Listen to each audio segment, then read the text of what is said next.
Hello students, welcome back.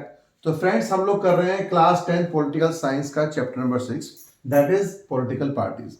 और इस chapter में अब तक हम कवर कर चुके हैं कि what is the definition of political parties, what the functions which are done by the political parties, why do we need political parties. और इसके अलावा हमने पढ़ लिया था कि नेशनल पार्टी और स्टेट लेवल पार्टी में क्या डिफरेंस है, और इलेक्शन कमीशन ऑफ इंडिया जो है किस क्राइटेरिया को फॉलो करता है नेशनल पार्टी स्टेटस देने के लिए या स्टेट लेवल पार्टी स्टेटस देने के लिए।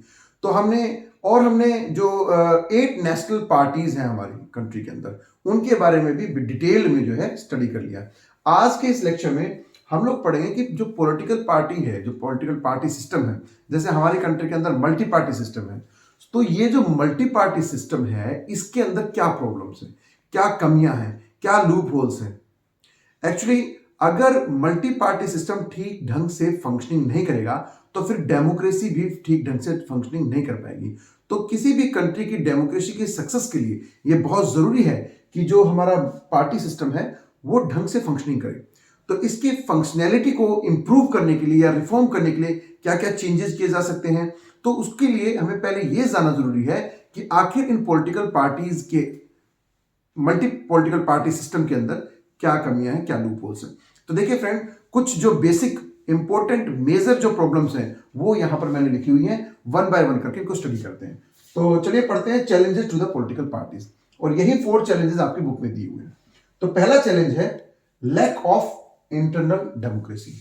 देखिए, हमारा देश डेमोक्रेटिक कंट्री तो है, लेकिन जो पॉलिटिकल पार्टीज हैं जिनके अंदर लीडर्स होते हैं, एक्टिव मेंबर्स होते हैं, वो अपने इंटरनल जो डिसीजंस होते हैं उनके अंदर वो डेमोक्रेटिक स्ट्रक्चर को फॉलो नहीं करते हैं। उनकी फंक्शनैलिटी जो है वो लोकतांत्रिक तरीके से नहीं है। और इन पार्टियों के अंदर जो पहले से ही जो लीडर, इन्फ्लुएंशियल लीडर रहे हैं, गवर्नमेंट के अंदर रहे हैं पहले, उनका इन्फ्लुएंस ज्यादा बढ़ जाता है और वो पार्टी को डोमिनेट करने लगते हैं। जब पार्टी का कोई भी डिसीजन होना होता है, कोई नई पॉलिसी बनानी है, प्रोग्राम्स बनाने हैं, तो उसमें मीटिंग के अंदर सारे एक्टिव मेंबर्स को जो है इक्वल पार्टिसिपेशन नहीं मिलता है और ना उनकी ओपिनियंस को एडॉन किया जाता है। इसमें क्या होता है कि किसी भी पॉलिटिकल पार्टी के अंदर कुछ गिने चुने लोगों के हाथ में डिसीजन मेकिंग पावर आ जाती है। तो इस तरह की जो इंटरनल डेमोक्रेसी है किसी भी पॉलिटिकल पार्टी के अंदर, वो नहीं हो पाती। तो ये जो है इस तरह से, तो फिर पूरी पार्टी जो है उसके अंदर जो डिसीजन मेकिंग पावर है या जो किसी भी पॉलिसी या एजेंडा को फॉर्मेशन के लिए जो पावर चाहिए होगी, वो कुछ ही लोगों के हाथ में रह देंगे। तो इस तरीके से सभी लोगों का जो है कलेक्टिव डिसीजन जो है इसमें नहीं हो पाता। इसके कारण एक चीज और होती है, देखिए, चूंकि पॉलिटिकल पार्टी के अंदर कुछ लोगों का डोमिनेंस हो जाता है, कुछ लीडर्स का इंपॉर्टेंस बढ़ जाती है, तो फिर जो एक्टिव मेंबर्स हैं उनकी जो लॉयल्टी है वो पार्टी के प्रति ना होकर के, या प्रिंसिपल्स जो पार्टी जिन प्रिंसिपल्स के बेस पर या जिन आइडियोलॉजी और बिलीफ के बेस पर पार्टी का गठन हुआ है, लोग पार्टी के उन प्रिंसिपल्स के प्रति लॉयल ना होकर के कुछ इंपॉर्टेंट लीडर्स के प्रति लॉयल्टी अपनी जो है शो ऑफ करते हैं और वो उन लीडर्स को ही खुश करने में लगे रहते हैं, जिससे क्या है, ये एक जो है वेरी बैड एलिमेंट है जो कि फंक्शनैलिटी ऑफ डेमोक्रेसी के लिए अच्छा नहीं है। दूसरा, डायनेस्टिक सक्सेशन। देखिए, हमारे देश के अंदर बहुत सारी जो नेशनल पार्टी हैं उनके अंदर कुछ परिवारों का डोमिनेंस हो गया है और पीढ़ी दर पीढ़ी या मतलब ईयर आफ्टर ईयर इलेक्शंस के अंदर किसी एक पर्टिकुलर फैमिली का डोमिनेंस बढ़ जाता है। जैसे एक एग्जांपल लेते हैं, इंडियन नेशनल कांग्रेस के अंदर सबसे पहले आज़ादी के बाद पंडित जवाहरलाल नेहरू प्रधानमंत्री बने और 1977 तक की जो राजनीति है उसके बाद उनकी बेटी इंदिरा गांधी प्रधानमंत्री बनी। और फिर इसी तरीके से एक सेट पैटर्न हो गया कि सिर्फ गांधी फैमिली से ही सारे जो टॉप लीडर्स जो हैं वो गांधी फैमिली से ही आने लगे। तो इंडियन नेशनल कांग्रेस के अंदर बहुत बार इन्हीं आइडियोलॉजिकल डिफरेंसेस के कारण बहुत बार स्प्लिट भी हुआ और नई नई पार्टीज भी बनी। तो ऐसे ही अगर दूसरा एग्जांपल लें, अब जैसे यूपी के अंदर समता पार्टी है, तो मुलायम सिंह यादव फिर उस चीफ मिनिस्टर रहे, उसके बाद उनके बेटे चीफ मिनिस्टर रहे, अब उन्होंने अपनी बहू को जो उनके पुत्र वधू हैं उनको भी जो है पॉलिटिक्स के अंदर वो लेके आ गए हैं, उनको सीट दे दी गई है, डिम्पल को। ऐसे करके उनके भाई जो है शिवपाल यादव, वो भी जो है पॉलिटिक्स के अंदर है। मतलब एक ही फैमिली का टॉप लेवल जो पूरा जो फंक्शनैलिटी है पार्टी की या जो कंट्रोल है वो किसी एक ही परिवार पीढ़ी दर पीढ़ी परिवारवाद उसके अंदर हो जाता है, नेपोटिज्म उसके अंदर हो जाता है। तो इस तरीके का सिस्टम अगर डेमोक्रेटिक पॉलिटिकल पार्टी सिस्टम के अंदर फॉलो होगा तो फिर ये एलिमेंट जो है ये डेमोक्रेटिक नहीं हो सकता, ये लोकतांत्रिक सरकार का तत्व नहीं है, एलिमेंट नहीं है। तो इस तरह का सक्सेशन नहीं होना चाहिए। ऐसे तो बाकी जो एक्टिव मेंबर जो पार्टी के अंदर काम कर रहे हैं वो कई सालों तक काम करते रहते हैं, उनको कभी अपॉर्चुनिटी नहीं मिलेगी। वो कभी भी जो एक ऑर्डिनरी जो मेंबर है पार्टी का, उसको कभी भी ऊपर उठने का मौका नहीं मिलेगा।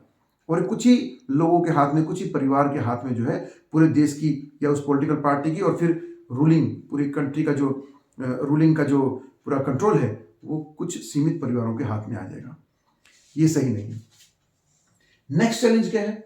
Money and muscle power. देखिए, पार्टी कुछ भी करके, कोई भी पॉलिटिकल पार्टी है वो कुछ भी कर करके इलेक्शन जीतना चाहती है। तो ऐसे में क्या होता है कि उनको बहुत सारी मैल प्रैक्टिस और डर्टी ट्रिक्स को वो लोग यूज करते हैं। अब कंपेनिंग के टाइम पर जो मल्टी पार्टी सिस्टम के अंदर जो अलग अलग पार्टी हैं वो क्या करती हैं, उनको चाहिए होता है बहुत सारा पैसा ताकि वो कुछ भी करके इलेक्शन जीत जाएं। उनको शॉर्टकट्स यूज करने पड़ते हैं। तो उन शॉर्टकट्स के लिए लोगों को कन्विंस करने के लिए वो बहुत सारा पैसा लगाते हैं, एडवर्टीजमेंट में बहुत सारा पैसा खराब करते हैं। बहुत सारे कई बार तो मैंने देखा है कि पॉलिटिकल पार्टीज के अंदर एक्टर्स को बुला लिया जाता है, उनको लाखों रुपए पे करना पड़ता है, गाने गवाए जाते हैं, ठीक है, स्टेज शो होते हैं बहुत बड़े बड़े। तो इस तरीके से टीवी डिबेट्स होती हैं, यानी कि बहुत सारे इलेक्ट्रॉनिक मीडिया का यूज किया जाता है, बहुत पैसा खर्च करती है पॉलिटिकल पार्टीज। तो ऐसे में क्या होता है, पॉलिटिकल पार्टी कुछ भी करके इलेक्शन जीतने के लिए क्या करती है कि उन लोगों के इन्फ्लुएंस में चली जाती है जो ज्यादा फंड प्रोवाइड करते हैं पार्टी को। तो ऐसे में फिर क्या होगा, जो एरिया में रिच लोग होंगे, चाहे वो क्रिमिनल बैकग्राउंड से ही क्यों ना हो, उनका इन्फ्लुएंस पॉलिटिकल पार्टी के अंदर बढ़ जाएगा। जो लोग पैसा लगाएंगे और अगर सपोज वो पार्टी जीत जाती है तो जिन लोगों ने पैसा लगाया है फिर वो डिसीजन मेकिंग में उस पार्टी के, उस रूलिंग पार्टी के डिसीजन को भी इन्फ्लुएंस करेंगे। तो इस तरीके का जो सिस्टम है जिसमें जो लोगों द्वारा चुने गए रिप्रेजेंटेटिव्स हैं उनके हाथ में डिसीजन मेकिंग की पावर कम है और उनके डिसीजन को इन्फ्लुएंस करने लगे कोई दूसरे क्रिमिनल बैकग्राउंड का व्यक्ति या कोई भी अमीर आदमी जिसने पार्टी फंड में बहुत सारा पैसा दिया है। तो क्या ये लोकतंत्र है? ये तो लोकतंत्र नहीं है। लोगों ने जिनको रिप्रेजेंटेटिव बना के आगे भेजा उनकी पावर से ज्यादा तो उनको इन्फ्लुएंस करने वाले लोगों की पावर ज्यादा हो जाएगी। तो इस तरीके से मनी एंड मसल पावर जो है पॉलिटिकल पार्टीज यूज करती हैं, जो कि उनको नहीं करना चाहिए। फोर्थ इंपॉर्टेंट पॉइंट ये है, नो मीनिंगफुल चॉइस। एक्चुअली क्या है, जितनी भी पॉलिटिकल पार्टीज हैं उनके एजेंडा, उनकी पॉलिसीज, उनके प्रिंसिपल चाहे कुछ भी हो, लेकिन अगर हम नेशनल लेवल की बात करें, देश के डेवलपमेंट और ग्रोथ की बात करें, तो फिर हमारे देश में ज्यादातर जो वोटर्स हैं वो इतने अवेयर नहीं हैं, वो इतने वेल एजुकेटेड नहीं हैं। उनके सामने जो मैनिफेस्टो रखा जाता है पार्टी के सामने वो कुछ ज्यादा डिमार्केटेड नहीं होता है। वो सारे लगभग एक ही जैसी पॉलिसीज उनकी होती हैं। सबने देश का ग्रोथ करना है। कोई कहता है कि हम सेकुलरिज्म को फॉलो करते हैं। तो आज के इस एजुकेटेड इस मॉडर्न वर्ल्ड के अंदर चाहे कोई इलिटरेट व्यक्ति क्यों ना है, वो भी अपने अधिकारों के बारे में जानता है, सबको अपने फंडामेंटल राइट्स के बारे में पता है। कॉन्स्टिट्यूशन के अंदर पहले से दिया हुआ है कि वी आर सेकुलर, ठीक है। तो आप किसी के फंडामेंटल राइट को जो है आप एक्सप्लॉइट नहीं कर सकते हैं। तो बहुत सारे फंडामेंटल राइट्स तो लोगों को पहले से प्राप्त है। तो फिर पॉलिटिकल पार्टी अपने आप को सेकुलर होने का या अनसेकुलर होने का जो है क्लेम करती हैं, तो वो तो मीनिंग ही नहीं हुआ। जो पॉलिटिकल पार्टीज हैं, और फिर इतनी सारी पॉलिटिकल पार्टी हैं, कितने अलग अलग पॉलिसी और एजेंडा लेके आएंगे। देश के रिसोर्सेज हैं उनको यूज करना है और यूज करके देश को ग्रोथ करना है, फाइनेंशियल इकोनॉमिक डेवलपमेंट करना है देश का। तो जो बहुत सारी पार्टी हमारे देश के अंदर है ना, वो लोगों को अच्छे से कन्विंस नहीं कर पाती हैं और उनका जो है कोई अलग से प्रोग्राम ऐसा कुछ नहीं होता है। और लोग जो है ना, जो कॉमन लोग हैं, वो भी पार्टी को वोट करते समय इतना वेल डिफाइंड डिफरेंशिएशन नहीं कर पाते हैं कि इंडियन नेशनल कांग्रेस की आइडियोलॉजी ये है और बीजेपी की आइडियोलॉजी ये है। वो तो सिर्फ चेहरा देख करके वोटिंग करते हैं। BJP party, Indian national Congress, तो इनके जो कुछ फॉलोअर्स होते हैं वो पार्टीशन हो जाते हैं। पार्टीशन होने का मतलब वो एक रिजिड फॉलोअर हो जाते हैं किसी पार्टी के। तो फिर उसके बाद वो पॉलिसी एजेंडाज की बजाय किसी पर्टिकुलर पार्टी को ही फॉलो करने लग जाते हैं और इस तरीके से कोई मीनिंगफुल चॉइस जो है उनके सामने नहीं हो पाती और वो तो सिर्फ पार्टी देख करके वोटिंग करते हैं। तो ये भी एक लोकतांत्रिक सरकार के लिए, लोकतांत्रिक सिस्टम के लिए डेंजरस है। तो हमने ये 4 इंपॉर्टेंट चैलेंज को पढ़ा कि किस तरीके से हमारे पॉलिटिकल पार्टी सिस्टम जो हम फॉलो कर रहे हैं उसमें कौन कौन सी प्रॉब्लम्स हैं। अब इसके बाद हम जान लेते हैं कि इन सारे प्रॉब्लम्स को या इन लूप होल्स को सिस्टमेटिक करने के लिए, इनकी फंक्शनिंग को करेक्ट करने के लिए, पॉलिटिकल पार्टी सिस्टम को मजबूत बनाने के लिए किस तरह के रिफॉर्म्स जो है इलेक्शन कमीशन ऑफ इंडिया को करने चाहिए या जो उसके द्वारा किए गए हैं। तो आइए पढ़ते हैं। तो रिसेंटली जो एफर्ट्स किए गए हैं पॉलिटिकल पार्टीज की फंक्शनिंग को इम्प्रूव करने के लिए और डेमोक्रेसी को इम्प्रूव करने के लिए, और कुछ जो सजेशंस दिए गए हैं, आइए उनके बारे में थोड़ा स्टडी कर लेते हैं। How can parties B reformed? देखिए, हमारे देश में कानून बनाने का जो अधिकार है वो पॉलिटिकल पार्टीज को ही है। तो कोई भी नया कानून बनवाना पॉलिटिकल पार्टी के लिए बड़ा ही डिफिकल्ट वर्क हो जाएगा अगर उनको अपने बारे में ही अपने ही पॉलिटिकल पार्टी को रिफॉर्मेशन करने के लिए लॉ बनाना हो। तो इसलिए कुछ सुप्रीम कोर्ट ने इसमें इंटरवीन करके कुछ लॉज बनाए हैं और कुछ लेजिस्लेचर ने भी कानून बनाए हैं। देखते हैं अभी रिसेंटली क्या एफर्ट्स किए गए हैं। Anti defection law. ये डिफेक्शन क्या होता है? देखिए, पहले क्या होता था कि कोई पॉलिटिकल लीडर किसी पार्टी को ज्वाइन करता था और उस पार्टी की सहायता से इलेक्शन कंटेस्ट करता था और उस पूरी पार्टी के सपोर्ट से वो इलेक्शन जीत भी जाता था। लेकिन वो मेजोरिटी से जीतने वाली पार्टी में जाने के लिए, मिनिस्टर की पोस्ट लेने के लिए या किसी पैसे के लालच में आकर के अपनी पार्टी को छोड़ करके एमएलए, एमपी और दूसरी पार्टीज को इजीली ज्वाइन कर लेते थे। तो इससे क्या होता था? इससे जो पॉलिटिकल पार्टी जिसके आइडियोलॉजीज को या जिसकी पॉलिसी प्रोग्राम्स को बेस बना करके उस लीडर ने कैंपेनिंग की और फिर इलेक्शन भी जीत गया, तो फिर वो एक तरह से क्या होगा, एक ये डिसऑनेस्टी वाली चीज हो जाएगी। तो ऐसे अगर पॉलिटिकल लीडर्स अपनी पार्टीज को चेंज करने लगेंगे तो डेमोक्रेसी जो है उसका जो डेमोक्रेसी का जो एलिमेंट है वो डिक्लाइन कर जाएगा। तो इस तरह से ये फंक्शनैलिटी को ठीक करने के लिए एंटी डिफेक्शन लॉ बना दिया गया है। अब ये कानून बना दिया गया है कि कोई भी लीडर अगर बिना किसी अप्रोप्रिएट रीजन के अपनी पार्टी को छोड़ करके इलेक्शन जीतने के बाद अगर अपनी पार्टी को छोड़ता है और दूसरी किसी पार्टी को ज्वाइन करता है किसी भी कारण से, तो या तो उसको अप्रोप्रिएट रीजन देना होगा, नहीं तो उसको जो उसकी सीट होगी वो उसको नहीं मिलेगी, सीट उसकी कैंसिल कर दी जाएगी। तो इस तरह से एंटी डिफेक्शन लॉ बनाने के बाद में अब जो ये डिफेक्शन होता था, यानी एक पार्टी से दूसरी पार्टी में जो लोग आसानी से चले जाते थे छोड़ करके, उसको कंट्रोल किया गया। अब सेकंड चीज है एफिडेविट। ये अभी सुप्रीम कोर्ट ने एक कानून बनाया है। क्रिमिनल्स का इन्फ्लुएंस बहुत ज्यादा बढ़ रहा था पॉलिटिकल पार्टीज के अंदर, या रिच लोगों का या पैसे वाले लोगों का, वो अपनी मनी पावर को यूज करके, मसल पावर को यूज करके इन्फ्लुएंस करते थे पॉलिटिकल पार्टीज के डिसीजंस को। तो इस चीज को कंट्रोल करने के लिए अभी सुप्रीम कोर्ट ने एक नियम बनाया है, कानून बना दिया है कि जितने भी कंटेस्टेंट होंगे, किसी पॉलिटिकल पार्टी का जो कंटेस्टेंट होगा उसको अपना पूरा डिटेल मेंशन करनी होगी, एक रिटर्न पेज के ऊपर एक मतलब एक्सप्लेनेशन करना होगा, एक एफिडेविट तैयार करना होगा और वो सबमिट करना पड़ेगा अपनी पॉलिटिकल पार्टी को इलेक्शन कमीशन ऑफ इंडिया को।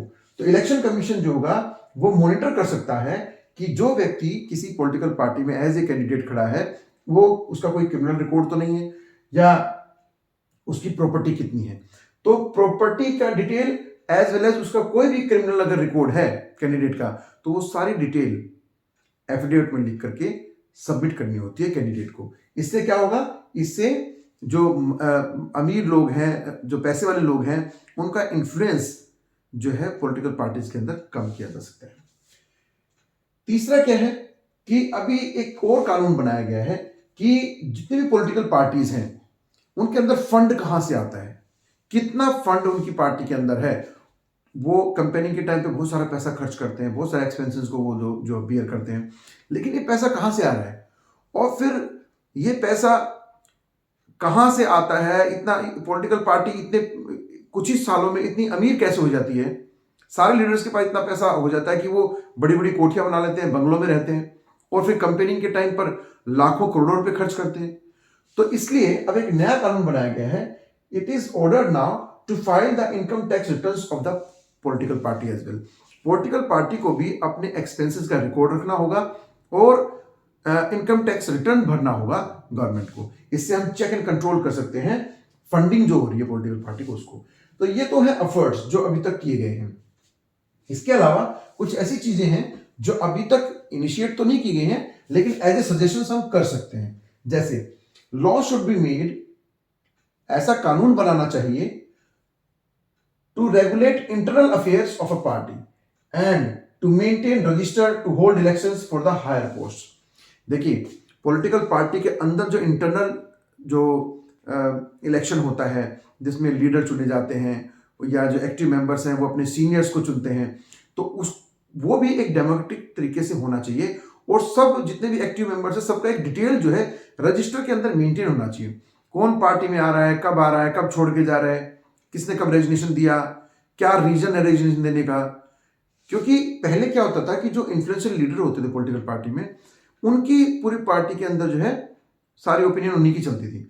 तो जो लीडर उनके प्रति लॉयल नहीं होते थे वो उनको बिना किसी रीजन के पार्टी से निकाल भी सकते थे और किसी को भी पार्टी में इन्वॉल्व भी कर सकते थे। तो इस तरह का अगर हम ये चीज रेगुलेट करना चाहें तो हमें एक लॉ बनाना चाहिए कि हम पॉलिटिकल पार्टी के इंटरनल अफेयर्स को भी रेगुलेट कर सकें और उनका पूरा रिकॉर्ड जो है रजिस्टर में मेंटेन होना चाहिए ताकि उस पर एक check and control and eye रखी जा सके, ऑब्जर्वेशन रखी जा सके। इसके अलावा पॉलिटिकल पार्टीज के अंदर ये मैंडेटरी कर देना चाहिए कि वुमेन्स के लिए भी 1/3 सीट्स होनी चाहिए। ये एक मैंडेट जारी करना चाहिए सरकार को और एक कंपल्सरी कर देना चाहिए कि वुमेन्स जो है ना उनके लिए भी 1/3 सीट्स रिजर्व होनी चाहिए और उनके लिए अलग से कोटा होना चाहिए डिसीजन मेकिंग के अंदर। अपने हायर पोस्ट पे लीडर्स को जो चुन रहे हैं या कोई भी डिसीजन, अगर मीटिंग का कोई डिसीजन हो रहा है, पॉलिसीज बनाई जा रही है, प्रोग्राम बनाए जा रहे हैं, तो उनका अलग से कोटा होना चाहिए, उनकी भी वॉइस होनी चाहिए पॉलिटिकल पार्टी के अंदर। थर्ड, देखिए, अगर इलेक्शंस के टाइम पर जो एक्सपेंसेस होते हैं वो सारी फंडिंग अगर वाया गवर्नमेंट होने लगे, अगर वाया स्टेट गवर्नमेंट होने लगे, तो फिर तो बिल्कुल ही ट्रांसपेरेंट सिस्टम हो जाएगा। पैसा कहां आ रहा है, कहां जा रहा है, इस चीज का रिकॉर्ड रखने की जरूरत भी नहीं। अगर स्टेट फंडिंग करने लग जाए सारे एक्सपेंसेस को, तो स्टेट के थ्रू जो है रिफाइन फिल्टर होकर के सारा पैसा आएगा और जाएगा। तो उससे बहुत ही आसान और ट्रांसपेरेंट जो है इलेक्शंस होंगे और ऐसे हम कंट्रोल कर सकते हैं functioning of the political parties. तो फ्रेंड्स, ये कुछ एफर्ट्स और सजेशंस को हमने पढ़ा। इसमें हमने जान लिया कि how can be reform the parties, political party system in our country. अब इस टॉपिक में almost all points, all topics are covered. Now there are some important terms also which we have learnt in this chapter which are very important for you। जैसे कि affidavit क्या होता है, ये एक टर्म है। पॉलिटिकल पार्टी की definition important है। डिफेक्शन क्या होता है, ठीक है। ये इस तरह के जो टर्म्स हैं ये भी काफी इंपॉर्टेंट है, इनको भी आपने लर्न करना चाहिए। और जैसे हमने पढ़ा था ना पार्टीशन क्या होता है, पार्टीशनशिप क्या होती है, तो ये कुछ इंपॉर्टेंट टर्म्स इस चैप्टर के हैं, वो भी आपको लर्न करने होंगे। रीजनल पार्टीज के नाम आपको लर्न करने होंगे और बाकी की चीजें जो हमने अभी कवर की हैं इनको आप सेल्फ स्टडी भी कीजिए, अपने खुद के नोट्स भी बनाइए। मेरी तरफ से ये चैप्टर यहीं खत्म होता है। Thank you so much.